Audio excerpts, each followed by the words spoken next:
Welcome to 60s and Restless. I recently read an article called I Rehomed My Dog and I Don't Regret It. And it was written by a woman named Alex Smith.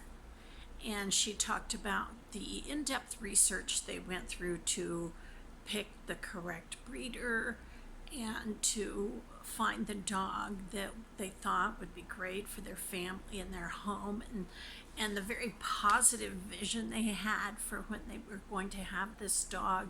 And then she entails everything she went through to try to make it work with this particular dog.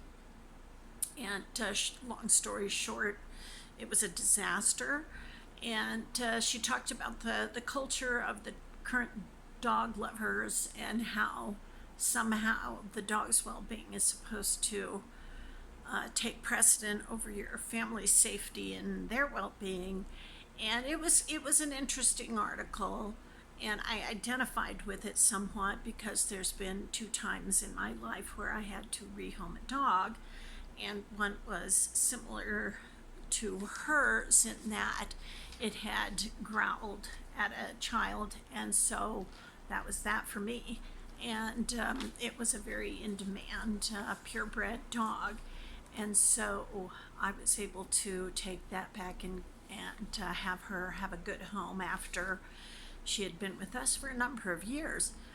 The second time was when I was talked into a dog by a daughter, and had gotten the dog after a long time to really calm down. But in the process, it was really, really difficult. Furniture destroyed, carpet destroyed. But I was diligent, and I don't give up easily. And so in time, she became a much more manageable dog, but I did realize that this dog needs to run. She wasn't meant to just be in a small fenced area, left alone during the day, not have another dog to play with. And so when I decided I was going to move, I realized that I'm not going to have a proper home for her anymore. So I had posted on a site called Nextdoor that I put a picture, and I said I'm looking to at some point rehome this dog if I find the right family. And fortunately for me, I did. A person responded pretty quickly that already had 3 dogs, and her larger dog needed somebody to play with. And so I did a home visit, and it was an amazing setup with the dogs being really, really welcome. There being some structure. I couldn't believe she had my former dog sleeping in a bed within a couple of days, where I hadn't been able to accomplish those things. And she had a wraparound fenced porch. She had a huge corral. This dog absolutely within days was completely at home. It was very hard to do, but what made it really a lot easier was this particular person kept me updated for about a month on and off of how the dog was doing, sending me videos of how happy the dog was playing with the other dogs, and how it had quickly acclimated to its new home. And so that made it much easier. And yes, we missed the dog for months and months, but I knew it was right because I had already broken a finger walking this dog. I had been plunged into snowbanks, and I knew that it was really not a good idea if I didn't have just a fenced yard for that dog to run wild. Walking that dog was not going to be a good option for me, and not a safe option. And that the dog needed to be out away from cars that were scaring it. It was a rescue dog. It needed a certain environment, and I was really, really happy to find that for her.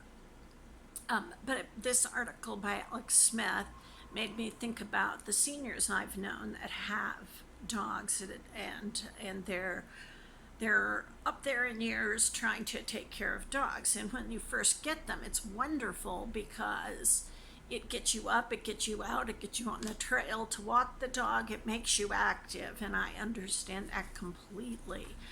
However, over time, it seems I've seen some seniors, it becomes actually a bad situation because they have to walk them, and it can be dangerous, for them falling. And so I've known many seniors, one in particular, who had so hoped his family would step up to the plate and send somebody to walk that dog and care for that dog. He wanted to keep the dog as long as possible, but he really needed somebody to take care of the dog. And having been a property manager, I know how these dogs end up inside, defecating and urinating in the apartments, ruining carpet, ruining the smell of the place where the senior has to live.